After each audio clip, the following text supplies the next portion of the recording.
And good morning again. Well, it made for a dramatic picture. Hundreds of armored vehicles in the dead of night crossing the border into Kuwait. The last American combat brigade was leaving Iraq after 7.5 years. 50,000 American soldiers, thousands of American diplomats and contractors are still there as teachers and trainers, but the fighting units are gone.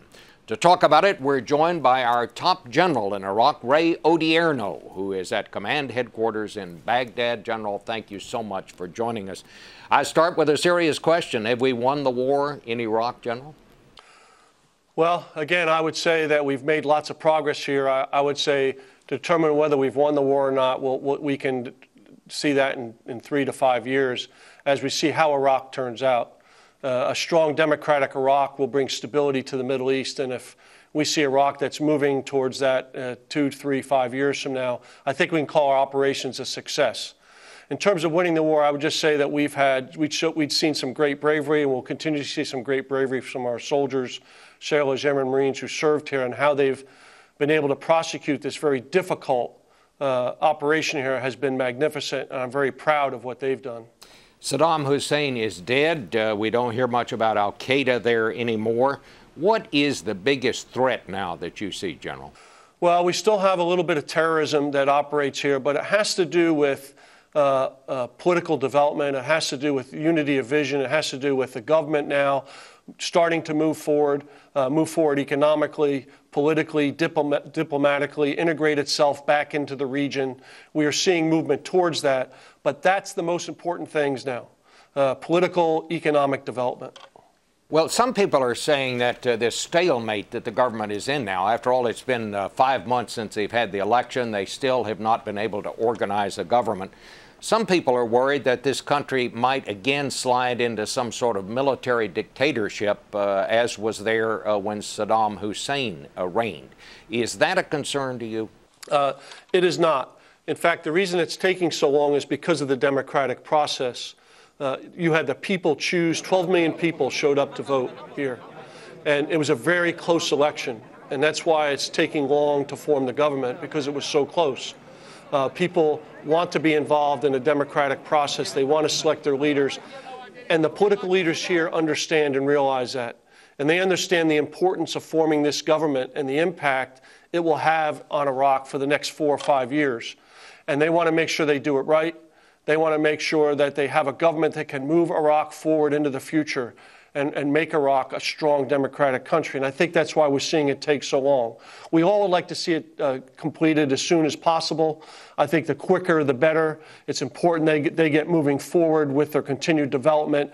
And it's also important to not allow terrorists to try to exploit this time now we have while we're forming this government. I think everybody realizes that, and they're trying to move forward as quickly as possible.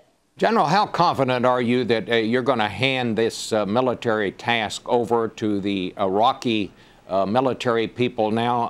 And I bring that up because the chief of staff of the Iraqi Joint Forces was quoted in the Wall Street Journal this week as saying the U.S. Army may have to stay in Iraq until 2020. Because he said he doesn't think the Iraqi Army will be ready to take over until then. As I understand it, our plan is to be out of there by the end of next year. So how confident are you of these folks being able to handle this?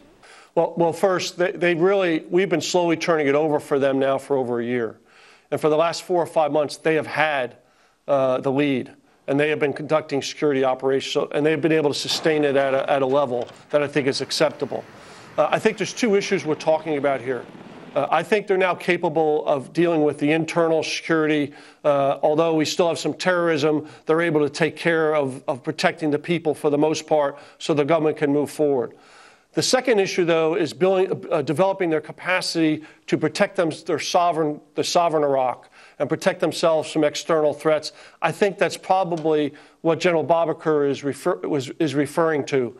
And what happens there, it's about them technically developing, purchasing equipment, learning how to use it, learning how to redo operations. It's about protecting their airspace, their sea, their territorial waters, and their land borders. And I think they would like to see us to be technically involved. And I think his assessment is it might have to be beyond 2011. My answer to that is we have arrangements with that with other countries in the region, Saudi Arabia, Egypt, and others, where we continue to provide technical support. So if the government of Iraq requests that from us, we would certainly consider that and do all we can to continue to build their capacity. So if they ask us to stay longer, if they ask for more U.S. combat troops, are you saying we would give that consideration, that we might actually do that?